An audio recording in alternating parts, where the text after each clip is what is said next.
What's up, everybody? Let us know in the comments if you can hear us, if you can see us. I am so honored. Thank you so much for coming to the first episode of the Damon Speaks Show, formerly known as Damon Speaks Live. I'm here with my girl, Hortensia Gooding. Thank you so much for joining me tonight in Damon Speaks Studios Live. It's nice to have somebody in the studio, and we've been going through this pandemic, and I just want to say that I have tested COVID negative. How about you? Yes, I have also tested COVID negative. Period. Period. We do recommend that you follow the CDC guidelines as far as social distancing and wearing masks. Please wear a mask, save a life. But since we have both tested negative, we're going to remove our masks so that you can hear us better. All right, here we go. Praise God. Hey. Hey, bro, Brent. Thank you so much for tuning in. Hey. I'm so glad that you can hear us. Thank you. Thank you. All right. Ooh, come on, lift. Stop. Just give me a little lift. So I'm going to start with a few off the wall questions. What did you have for breakfast this morning? I had grits, plantain, turkey, bacon, and eggs. Ooh. Grits, plantain, turkey, bacon, and eggs. That sounds like you love yourself. You want to feed your body. It was a small little bit. A little bit of this, a little bit of that. Just a little bit, but yes, it did work. So are you a breakfast every morning? I'm gonna get up, I'm gonna eat it the first meal of the day. I eat for energy. So if it's a low energy day, if I'm going to be seated all day, I'm not walking up subway steps, I'm not walking blocks. I'll drink some juice and be all right. Okay. I'll be fine. I'll have some nuts or some whatever, and just if it's just like, if I'm working from home, or all I have to do is rehearse music, or all I have to do is write, I'm gonna do data entry. Then what? Eat what? Why? Why am I doing dishes? I haven't done anything. I will burn more calories doing dishes than I did. No. So if it's not gonna be a high energy day, I don't bother. That's awesome. I just eat. I think more of us could do better if we listen to our bodies in that way. Yeah, if I'm not hungry, then sometimes I'm like, okay, miss, it's been the whole day. I know you didn't do anything straight, but can you have a meal? And maybe I'll have like some apples and peanut butter or something like that, just to say, give my body something to do. I'm drinking my water, etc. But yeah, I don't just eat for the sake of eating. Okay, what's your favorite color? Brown. Brown. I've not come across someone whose favorite color is brown before. Brown. I love all shades of brown. It doesn't have any significance to you, for you? It's just a warm, beautiful color that goes with a lot of different things. My skin is brown. Well, it's ashy right now, but if you had told the people about your little ash, I wasn't gonna tell them he ashy. But now that it's out, but yeah, I love when things are colored brown, and I love all the shades of brown. If you could live anywhere else other than the city of New York, where would you want to live? Heaven. Where else? I would probably want a mixture of places, because something about New York City gives me some of everything I want. So I would still want the diversity. So I would probably have like 3 houses, different places. One would be on an island, one would be in a metropolis, another one would be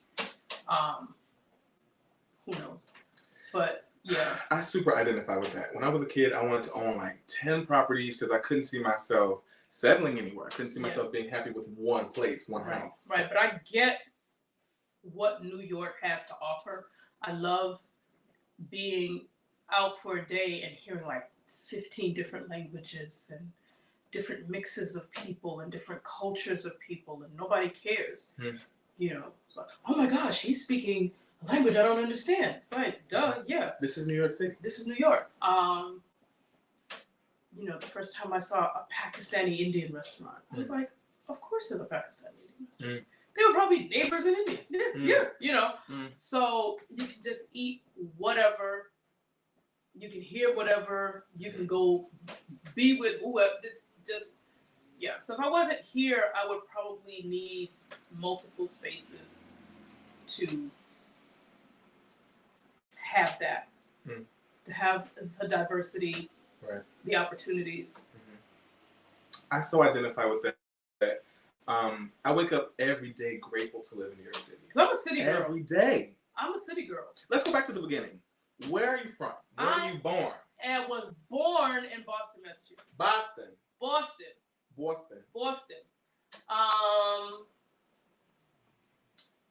Black Boston. And everybody, you hit it. Black, Nick.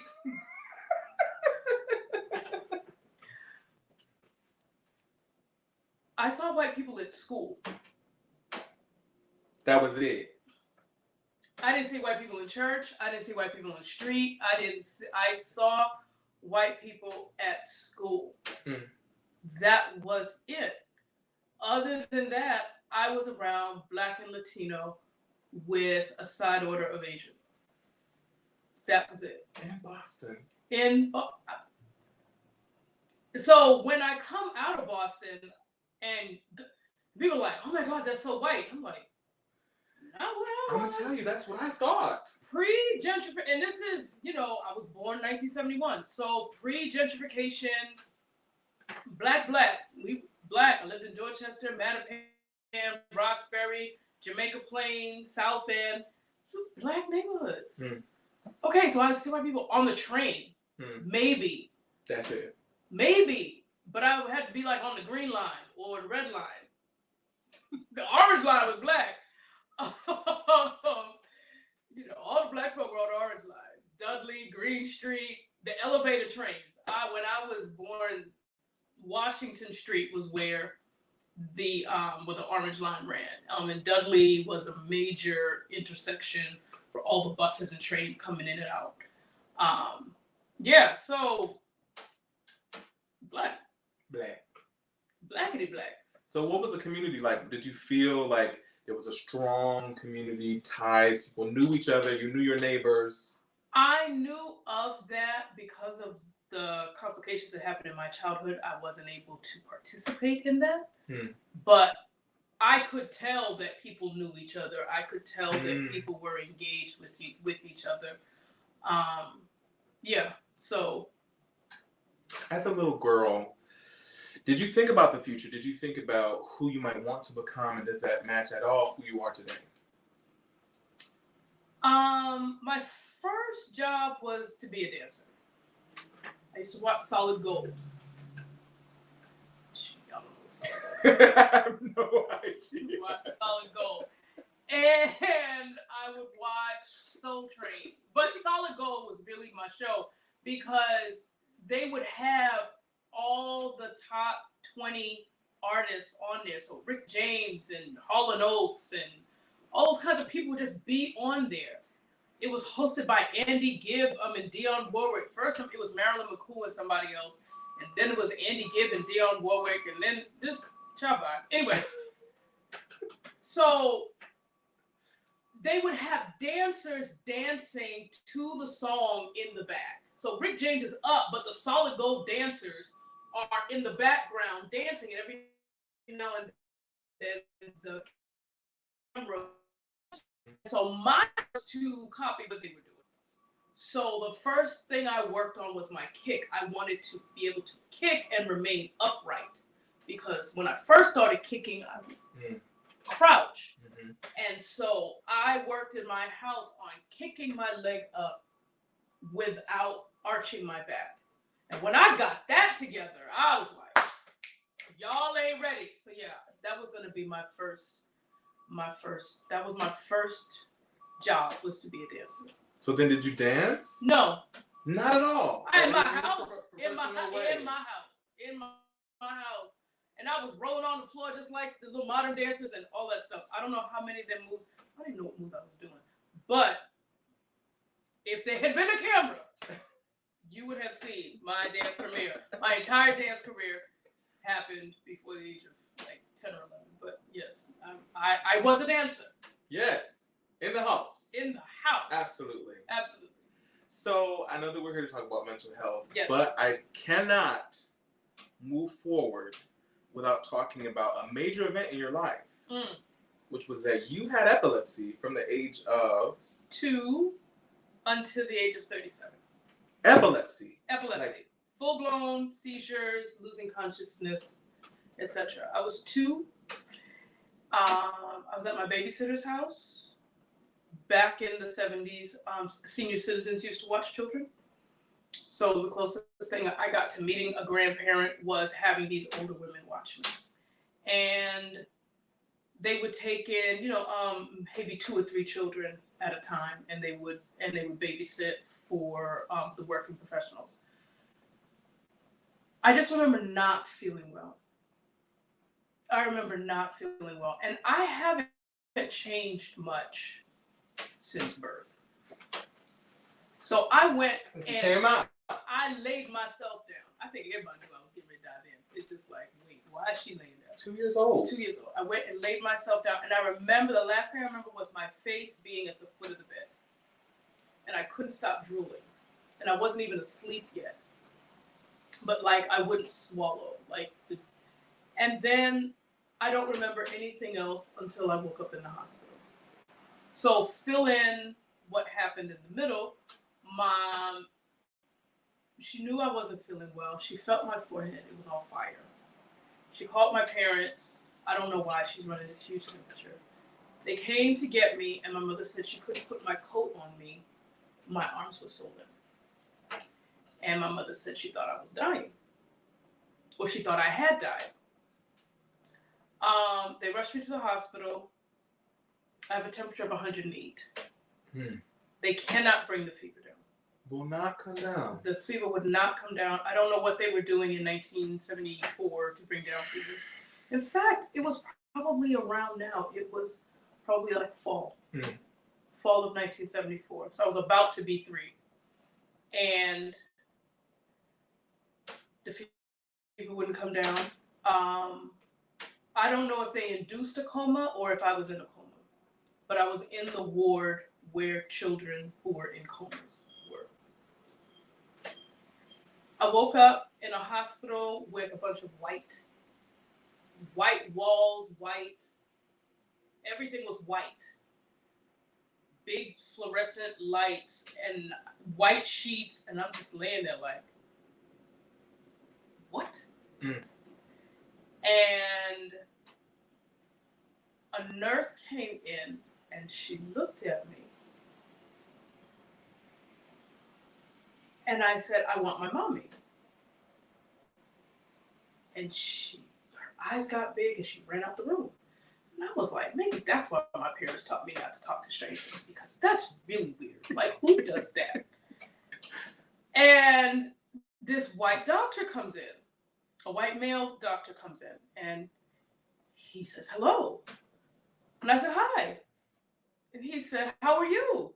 I said, I'm fine. And he said, what's your name? And I said, my mommy and daddy told me not to talk to strangers. And he said, do you know your numbers? I said, yes.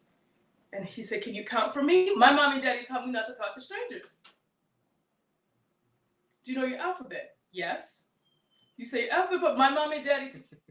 So he walks out the room, and I was like, they don't know their numbers. They don't know their vocabulary. They don't know their alphabet. I don't know why I'm here. I need my parents.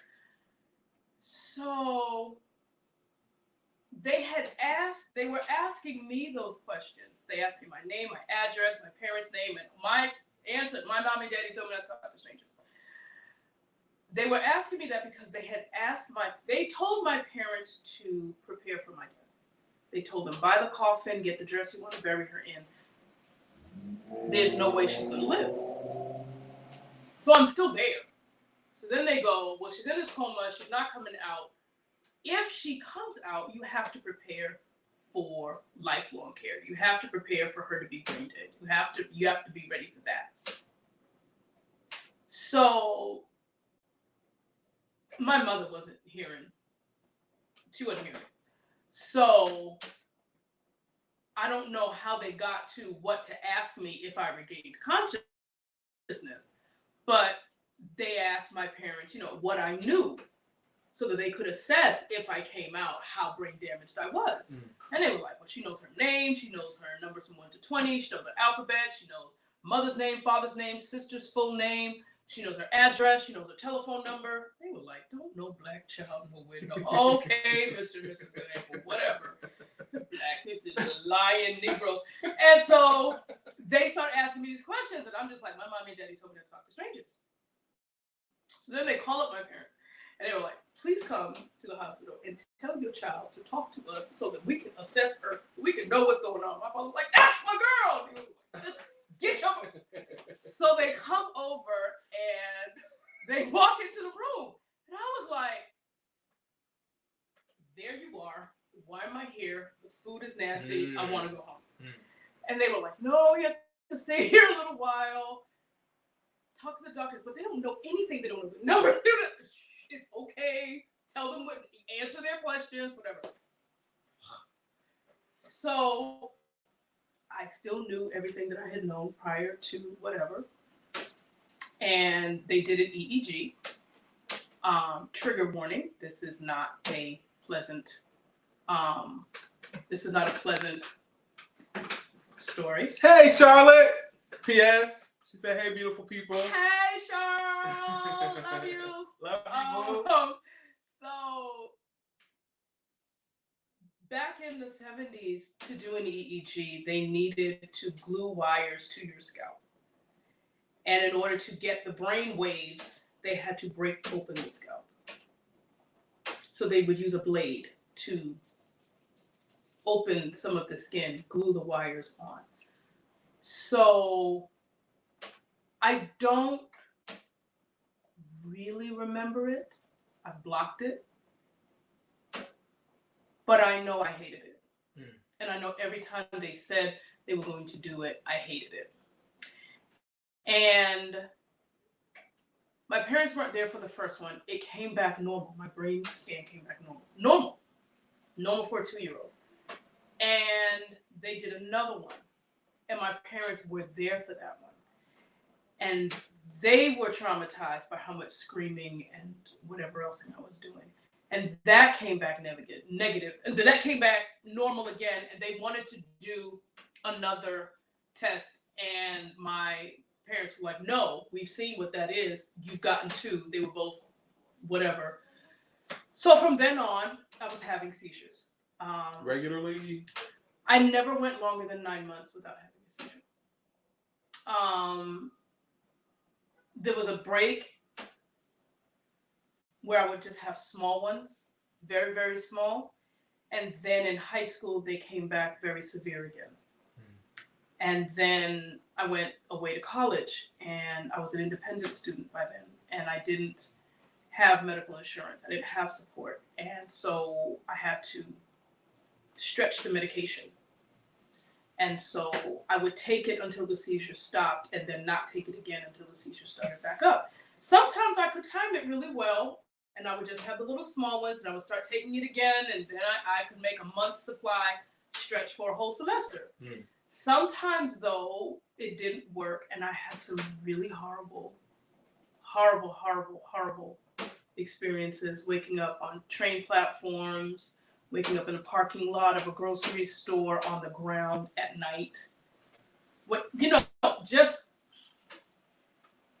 So then by the time I got to like my late 20s, early 30s, the medication wasn't, I could still have a seizure even though I was on medication. And sometimes they would come in like waves. So I would have like 15 a day for like 2 weeks. And I would just be like, oh my God, my life is about to end. I'm going to have to go for disability. I can't work like this. I can't live like this. And then they would stop. And then I would be okay. And then it would happen again. The last seizure I had was June of 2009. The last. The last seizure I had was June of 2009. I was singing. It was a shady gig. I was singing backstage, and the performers were on stage with the mics off. So they were pretending to sing, and we were backstage singing. And I had a seizure, small one, during intermission. And when we got back, I couldn't sing my part. And I was horrified because I couldn't hear to harmonize. I couldn't sing my part. And then I just knew my life was over. That had never happened to me before. I've been on tour. I've toured numerous countries, etc., and never had any problem with my singing. I was like, oh my God, it's morphing into something else. My life is about to end. Life as I know it is about to change. So I'm waiting for the next seizure. That was June. 9 months. By March, I should have another seizure. March came and went, and I didn't have another one. So now I'm 10 months. Now I'm 11 months. Now I'm 12 months. Legally, if you go 2 years without having a seizure, you are seizure free. You're seizure free. You're legally and medically, the medical system says you do not have epilepsy. You had not had a seizure for 2 years. 9 months, 12 months, 15 months, 18 months. So then I get to like a year and 11 months. And I'm like, okay, hi, God is me. Listen, if you're going to let this thing 2 years is like 15 minutes away. Don't do this. Don't do this. If you're gonna let me have a seizure, today would be a great day. Okay? I'm just saying, don't do this. So, to June of 2011 came and went. July of 2011. Now I'm 2 years and a month. And I'm like, and then, so it's been 11 years. It's been 11 years. And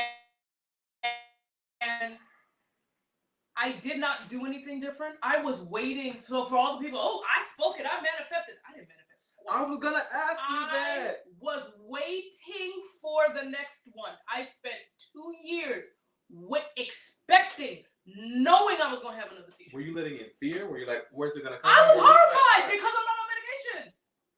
I'm not on medication. If I have a seizure, it's gonna be full out, full blown. I'm gonna drop dead. It's gonna be a mess. So I'm waiting for this next one going, this is not going to be pretty. Because I'm waiting for the next one because I want to tell my neurologist how often they're coming. 11 years, June, July, August, September, October, 11 years, 4 months. Hortensia, did you, through this period, all these years of having these seizures, did you beg God? Did you ask God? Did you say, why me? Did you say, will you please heal me? And it just didn't happen. Like, what space were you in when this happened? I went to Word of Faith. They said, speak it. Speak your healing. Claim your healing. Most of the seizures I had was due to me claiming, because if I'm seizure free, then I don't need medication. What am I taking medication for? Stop taking medication. I don't need no medication. And then I'm going to have another seizure. And then I'm like, well, Lord, these people have 25,000 people in their church. And they're saying, they're talking from you. And they've got little scriptures to back this stuff up. And God was like, you have a whole Bible to back my stuff up. Did I say that? And I was like, well, you said if I asked for anything in your name, you would give it. You said knock and seek and all that other mess. You did say that. And I said, yeah. And I also said my grace was sufficient. Can you do the whole Bible? Can you do when Paul asked, you think Paul didn't have faith? Paul asked 3 times for a thorn to be removed. Did I remove it? No. Oh! James got beheaded. Peter got set free from jail, but James got beheaded. Does everybody get the grand prize? Does everybody get exactly what they want? No. Did all the Israelites get delivered from slavery? No, just that generation. They were spent 400 years, and there was no 400-year-old in there who got in, stayed to live for free. Some of those people died in slavery. Sometimes the answer really is no. Sometimes it really is not yet. And God was like, your healing is in that bottle, and I'm gonna need you to be a responsible adult and take your medication and stop trying to play witchcraft with your faith. Stop it. Now that's me. God was talking to me. God is rude to me. I don't know how God talks to y'all. I don't know. Maybe God is really nice. Maybe, God is real polite with my life. Not so much. So I was like, I'm going to need you to take that medication. And I did. And I endured the side effects. I endured the sleepiness. I endured the nausea. I endured all of that. And I endured having seizures in spite of taking medication. And then I had to realize, wait a minute. I'm an epileptic, but I'm in my own house, living by myself. I don't have a roommate. I don't need a home health aide.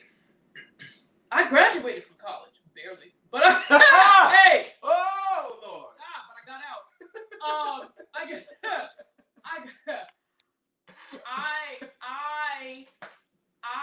I graduated from college. All them seizures, yeah, and I graduated.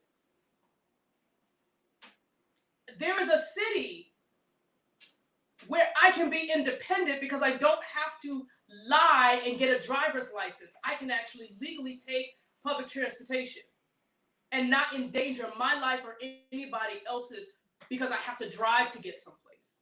I don't have to file for disability because I don't need Access-a-Ride because I can take the train. I can live independently. Where the seizures were in my brain, I should not be able to speak or sing. And for the past 20 years, I've been a professional vocalist. And obviously, I'm talking. God did more for me by allowing me to have seizures for 35 years than I would have received had I been cured at the age of 5 or 15 or 28 or whatever age it was I was praying. Because I needed to know that in the midst of whatever hot mess is going on, whatever call God has on my life is going to take place anyway. Epilepsy, no epilepsy, poverty, no poverty, friends, no friends, whatever it is that God intends for me to do, I'm gonna be all right. It's going to take place. Am I going to allow whatever trial I'm in to redefine my relationship with God? Oh, I'm mad at you because you won't deliver me from epilepsy, and you must not love me. And no. I decided no. But that was my choice. And some people are very angry at things that happen. And I can't tell someone, don't be angry at God. Mm. It was beneficial for me to find God in the middle of the madness than it was to reject God because of the madness.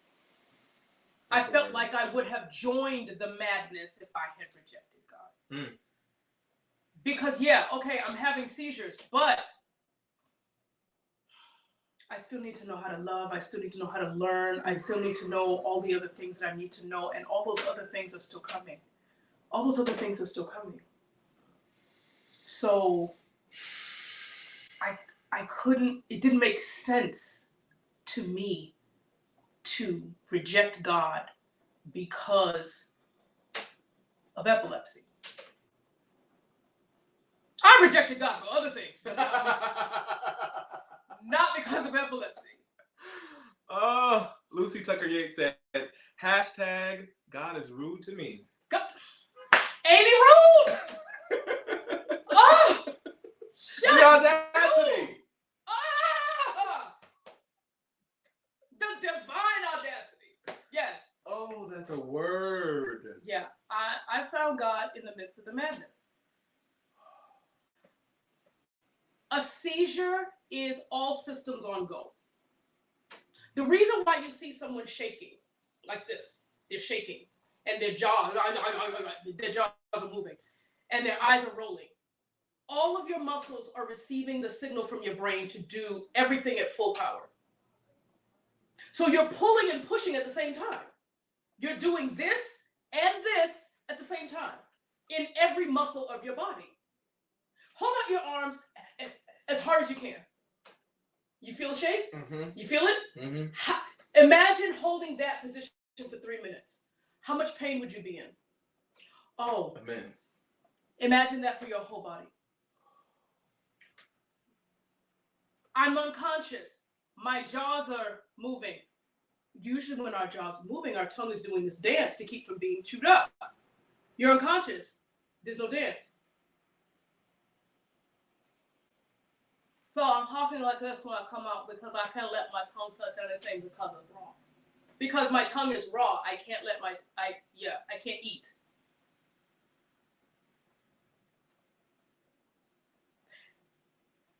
And whenever I had to go to the neurology clinic and I saw the 25-year-olds, people my age, 25, 35, however old I was at the time I was going, living out what the doctors had predicted for me. They would never be independent. They would never speak a sentence. They would never be coherent. They would never know their numbers or their address or where they were. They would never know. Whatever age they had that first seizure was how developed they were. And some of them were about 8 or 9 months old. They could barely walk. And they were having 50 or 60 seizures a day while on way more medication than I was on. I had to find God in the middle of the madness. If I have anything, I need to have some survivor's guilt. Why am I traveling all over the world with epilepsy? And these are people that they don't even know who their parents are. They don't even understand what a parent is. They have no concept. Why me epilepsy? Why me Spelman graduate? I mean, if you're going to ask questions, ask all of them. Not only why am I suffering from epilepsy, why am I so blessed in the midst of epilepsy? Those are the questions if I'm going to ask hard questions, I need to ask all the difficult questions. Should I be brain dead too?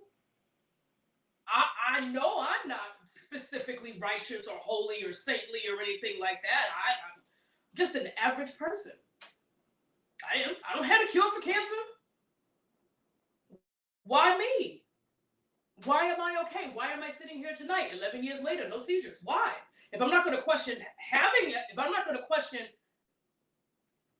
having epilepsy, well, maybe I should be questioning why I don't. And if I'm not going to ask that, then don't ask that either.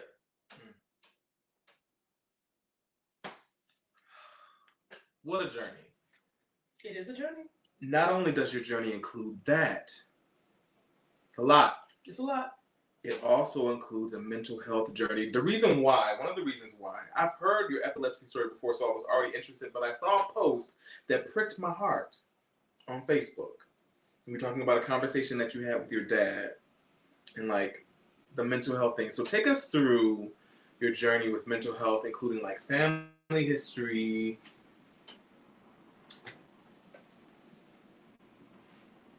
My life started, we were on the way to being the Huxtables. My parents moved to the United States from Panama to Boston. They met in Boston. They were both from Panama, and they met in Boston. And whole Harlequin romance, we used to ask our mother to tell the story over and over and over again. This major drama. Oh, I will never see you again. Oh, no, I love you. No, I'm going to find you. No, I'm never giving you my number. No, stay out of my life. No, I'm coming. Me and my sister used to just be like, Mommy, tell us how you and Daddy met again. It was everything. It was, get the popcorn. This is the story, right? Fine. So they did all that. Finally, they married. After my older sister was born, so my mother has 4 children. She had 2 in Panama. She came to the United States. She was not trying to have no more children. She wanted to go to the United States, get work, send money home, be, whatever. My father was like, and you're mine. And she was like, but I already have 2 children. I don't want you. I don't want no more children. I'm done. He was like, but you will. So She did. I am a living witness. Don't say no to Albert C. Gooding. Albert C. Gooding all he heard was, not yet. Take a left instead of a right. I don't know what he heard, but he did not hear no. He was like, oh,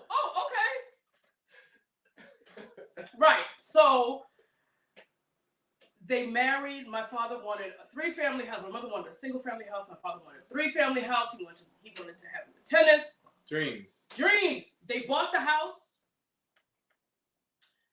in Mattapan, Massachusetts, 88 Hazelton Street.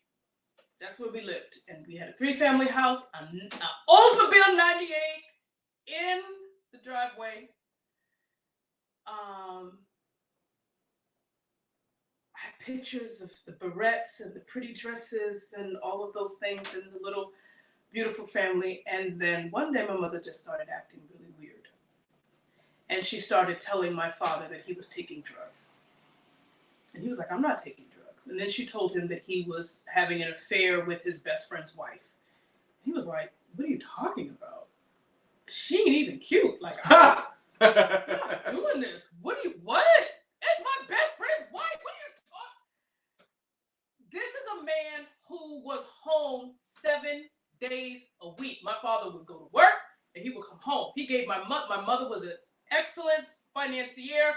He gave my mother his check. She gave him spending money. It worked.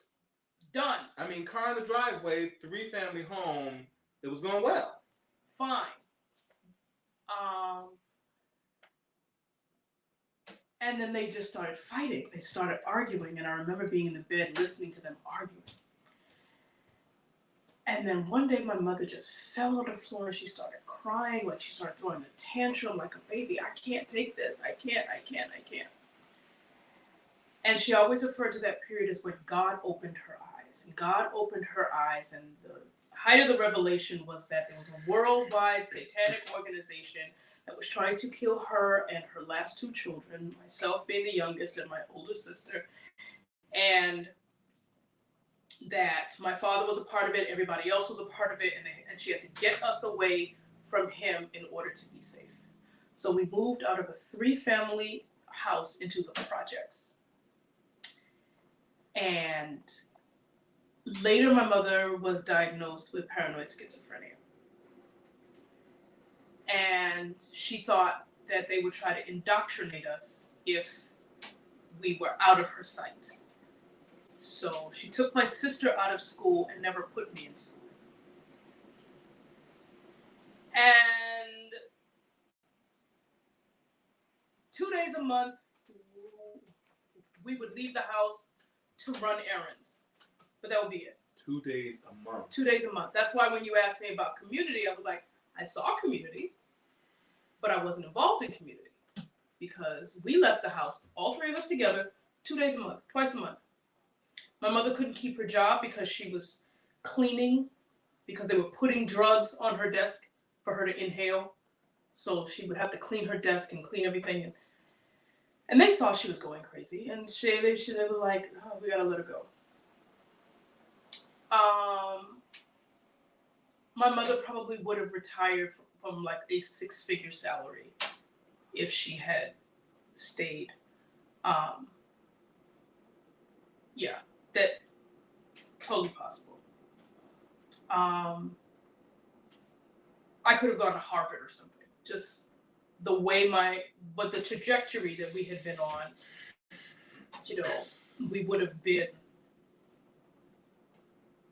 It would have been intensely good.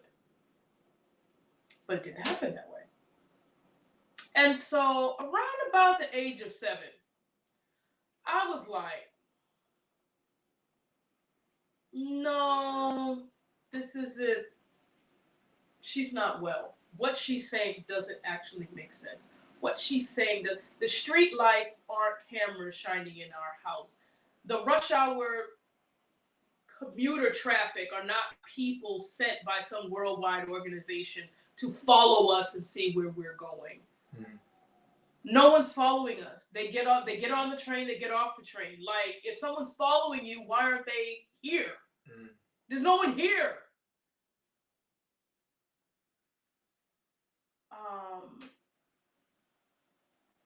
And so and then I realized, well, I live here, so I have to regurgitate all the mess that she's saying. So if she said she had a revelation and this was that, then I just sent it back to her. My older sister tried to make sense of it. And she tried to wrap her mind around it. And I was always telling my sister, just stick to the script. Why are you asking all these questions? Why are you asking all these questions? But mommy, what about? I'm like, oh my God, there is no explanation. It's all insanity. And so, how amazing is it? My father came to visit us. Yes. And I walked into the elevator. Now, I should not be out of my mother's sight. So where I got the testicular fortitude to walk my father to the elevator is just a testament to who I've always been, right? Because I knew I couldn't get in trouble for walking my daddy to the elevator because that is my father. Like, you may not like him anymore, but he is still my father. And, right? So I walk into the elevator and I go, Daddy, I don't believe any of those things she's saying. Is this 7 years old? 7 years old. I don't believe any of those things she's saying, but what am I going to do? I live with her. 7 years old.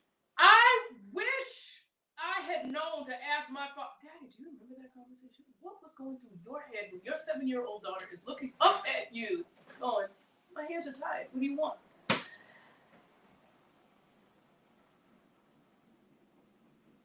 Later on, I found out my great-grandmother, my grandmother, and my mother, and my full-blooded sister were all schizophrenic. The sister that was trying to understand and try to wrap around. My sister has renounced the family and won't speak to anyone in the family. She won't communicate.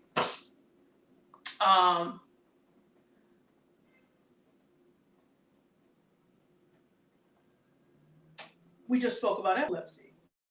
I knew I was going to be schizophrenic. I have my mother's body with the same shape, about the same complexion. We probably have a lot of similar voice inflections. My mother has curves everywhere, so why? If there's an Albert Gooding Jr. out there, I am in some serious trouble because he won't take no for an answer either. You know what I'm saying? Just like, so I knew I was going to be paranoid schizophrenic at some point. My mother started manifesting around her early 40s. So as I approached my 40s and when I was in my 30s, the clock is ticking. I'm waiting for this thing to happen. A different kind of catastrophe happened, and I am in a neuropsychiatrist's office. And this neuropsychiatrist is the only one of 6 in the country who deal with mental illness in epileptics. One of 6. And he was down the hallway from my neurologist, who dealt with epilepsy in women of color. Why, God? Why me? Okay, fine. So I go to him and I'm like, I'm going to be schizophrenic. We're talking about, like family history, medical history. He's like, you can't be schizophrenic. And I said, what? He said, you can't be schizophrenic. And I said, what do you mean? And he goes, you would need my degree to understand. Suffice to say, epilepsy changed the shape of your brain so that you cannot be schizophrenic. Because of where the seizures were in your brain and because of how many seizures you had and the age at which you began, it changed the shape of your brain and you cannot be schizophrenic. My great-grandmother, my grandmother, my mother, and my full-blooded sister. Wait. So what was supposed to kill me vaccinated me. What? I was being diagnosed for severe depression, I was suicidal, and I had anxiety. So I couldn't shout in his office because I couldn't feel happiness, I couldn't feel joy. I had no positive emotions going on in my life. Funny, not funny. In my head, I was like, note to self, please shout over this. If you get on the other side of sanity, you may want to shout. You may want to shout because this is a thing. P.S. self, right? Are y'all listening to this? Okay, I just want to make sure. Because I think, okay. I was like, what? No, I did shout. I got about five good shouts in when my mind got right again. Why me? Okay, why me? And I'm not schizophrenic. And I had always said, if you give me a choice between epilepsy and insanity, I'll take epilepsy because at least I know what's going on. So the conversation that you were referring to, I was beginning, I don't know what was going on, but I was having really, really crazy thoughts and really, really unhealthy thoughts. And they were scaring the living daylights out of me. And I felt like I was going to lose control over them. And I was on the phone with my father, who passed in 2005. This was probably one of the last conversations I had with him. And I said, Daddy, I think I'm going crazy. My thoughts are really unhealthy. And he said, you're fine. And I said, no.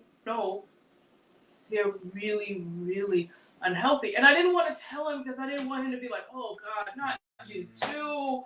And my wife and my daughter and now you and I can't. I didn't, but truth is truth. So I said, no, Daddy, they're really, really unhealthy. And he said, don't worry. You're still healthy as long as you can see that your thoughts are unhealthy. I said, really, Daddy? He said, really? I said, okay. And I was holding on to the phone. It wasn't a cell phone. It was a legit landline. And I'm holding on to the phone for my whole life. And I put down the phone and I was like, okay. If I can see the unhealthy thoughts, I'm still healthy. I did get to a point where I didn't see the unhealth of my thoughts. I did. But God.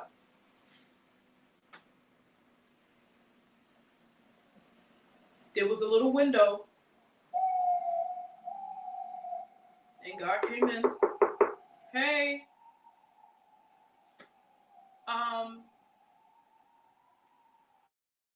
So I started school at 10.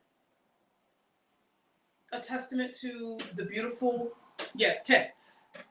A testament to the amount of learning that my parents had instilled in me. I loved to read. My sister didn't give back her school books. Sorry, Boston Public Schools. And so I was reading a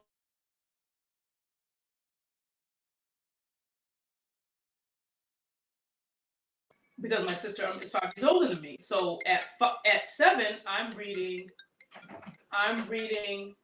a book for a 12-year-old. And she stopped. My mother took her out in like the 7th grade. So we're reading, and then my father would bring by books. So now I'm reading books for adults. So I had this amazing vocabulary. I loved to read. I loved that fact that my mind could actually go somewhere else and meet all these people and see all these things. So when they tested me in the 5th grade, I was on like a 9th grade reading level. 3rd grade level math, maybe 2nd, but level math, and 9th grade reading level. So they put me in the 5th grade and put me in the remedial math and just let whatever catch up. Yeah. What happened with your mom? Like at that age of 10 years old, were you still in the house with her? So my oldest sister, again, I'm the youngest of 4, brother, sister, me. My oldest sister was horrified at what my mother was doing. She saw my mother's illness long before anybody else did. My mother was very abusive and hateful, and even before she started manifesting the schizophrenia, she was mean. And she was very mean to my oldest sister. And so my sister was like, these children are in the house, not going to school, not interacting with the public. My mother was like, oh, just grow up and get your GED and you'll be fine. That's what my mother was telling us. When you're 18, you can just go get your high school diploma and you'll be fine. So my sister told the state, go get them. The state came to my house. My mother was like, they don't need school. She can read. Pull something out of your briefcase and let her read it. And they were like, man, we are not going to embarrass your daughter like that. She was like, you ain't embarrassing her. Come. Look. So I came and I was like, oh, I picked something up off the man's desk, out of his briefcase, some business letter that I ain't had no business reading. To whom it may concern, we hereby herewith knowing it, and he was like, stick away from this child. It was like some court order or something that I ain't had no business reading. And he was like, obviously you are doing an excellent job with your children and we'll be leaving now. Thank you, bye. And they left. So my sister was like, no! So they went again and they were like, but you can't say, even if they can read, they're not having social interaction. Can you please? So finally, the state came and got us. I stayed with my sister for a while. When that became too much for her, I went into foster care. And was in foster care until my father remarried and he came and got me out of foster care. My father went through his own personal hell. I have no anger at my father. I wish I had been old enough and mature enough to talk with my father about what that meant and what it had been like for him. obviously he lost the house, he lost the car, you know, he went through hell because his wife had mental illness. And then he loved again. And he got married again. And he had 2 more children. And it's a testament to me that broken hearts heal. It's a testament to me that even though your worst nightmare imaginable can happen, you can still have another dream and make somebody else's dreams come true. Because my daddy got me out of foster care. And I sang at my daddy's wedding. And so I'm in this ghetto fabulous drug dealing foster home where they are selling cocaine and weed and buying cars with cash. And I get a gown because I'm a bridesmaid for my stepmother because I'm 16. And they've never seen little ghetto fabulous bumps, never seen a gown. Hell, I hadn't seen a gown either. But beside the point, none of us had ever seen a gown. So I have this gown. It was peach with ivory lace and strapless, and I'm 16, and my hair gets done, and I'm going to sing at my father's wedding. And then I saw where I was going to live, and I was going to have a whole bedroom with a whole bed and a matching bedroom set. And I was like, oh. So I was like, my daddy's coming to get me. And they were like, your daddy ain't going nowhere. And I was like, okay. And I waited, and my daddy came in. And I was like, bye. Your daddy came to get you. My daddy came to get me, and he was like, where are your things? And I was like, here's my stuff, daddy. And he came and picked my stuff. I have probably never been as smug or as unholy as I was in that moment because I didn't have the courage to curse them. I did not curse them out because I was a righteous person. I didn't curse them out because I was a coward. I was a coward, and I didn't have whatever it was to tell them. F you, F your mama, F your drugs, F your, I didn't have that I just didn't have, I was thinking it though. Yo. And I walked out like, if my locks were down, yeah, and walked out. So, how many kids' stories don't end that way? How many kids' stories don't end that way? Sitting, waiting by the window. My daddy's coming back. My daddy's coming to get me.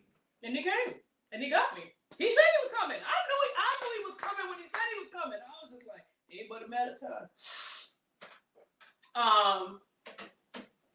The downside was I had no idea what a healthy family life was like. And I had been living with a schizophrenic from the age of 5 to 10, and then I was in some craziness from 10 to 16. So for like the past 11 years, of formative years, I might add, I was in hot mess. So coming into a nuclear family, what does that mean? What does that mean? What are you supposed to do?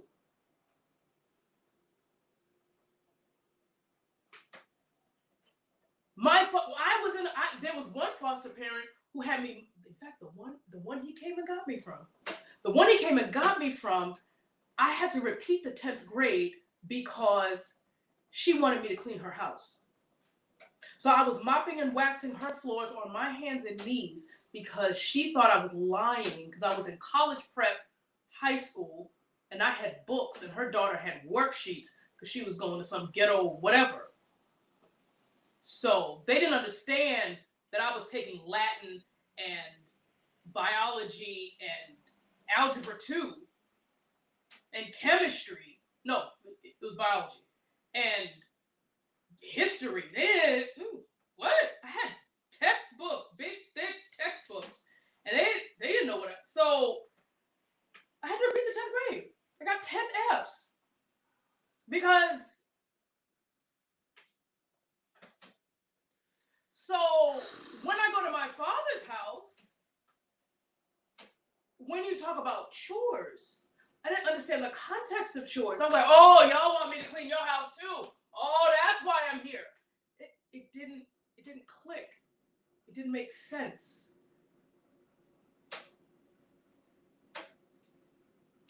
And the city of Boston, I love Boston. I don't know what the Department of Social Services was thinking when you take someone from a foster care, drop them back to their parents, and do no follow-up in terms of how are you doing? How is it going? Are you even able to function in a family? Do you even know what a family is? But my father got me out of foster care. I stayed in that college prep high school, Boston Latin Academy. Love for life, love for life. Dragons, the black and the gold. I graduated. They had a 99.65% college acceptance rate. Every year somebody turned down Harvard. Every year. Oh, I would have gone to Harvard, but they didn't quite have the program I needed, so I think I'm going to go to Stanford instead. Somebody turned down Harvard every single year. And I thought because of my 10Fs that I was only going to go to a state school, a community college, whatever. And my principal, the late Robert Binswanger, a Jewish man who loved everyone, them crazy high school students, told me, you are not going to apply to only community colleges. You are in Boston Latin Academy and you are going to have the same kind of college list. So you're going to have a high acceptance, a medium, a low, and one safety school. One. And I was like, I'm going to get rejected. I got accepted to all 4 of them schools. I got letters from schools that I hadn't applied to that told me if I accepted them early that I could just walk in. And I was like, who, Pennsylvania? Who is this? I don't know you. Spelman said yes. And I didn't hear nothing from nobody else. I was like, what? I'm about to go to Spelman. So we have to put a pin in this because it's 9:00. Oh. But we're gonna pick up. Tune in next week. We're gonna pick up at Spelman. This is an amazing story. Thank you for being so vulnerable and so open and so giving, because I truly believe that this is really gonna help somebody else. I mean, it's really blessed me already. So, thank you. This is the Damon Speaks Show. Thank you all so much for tuning in. Come back to Facebook and YouTube next week at 8 p.m. and you will get a chance to watch part 2 of my conversation with the Hortensia Gooding. Love you all. I love you guys. Thanks for tuning in.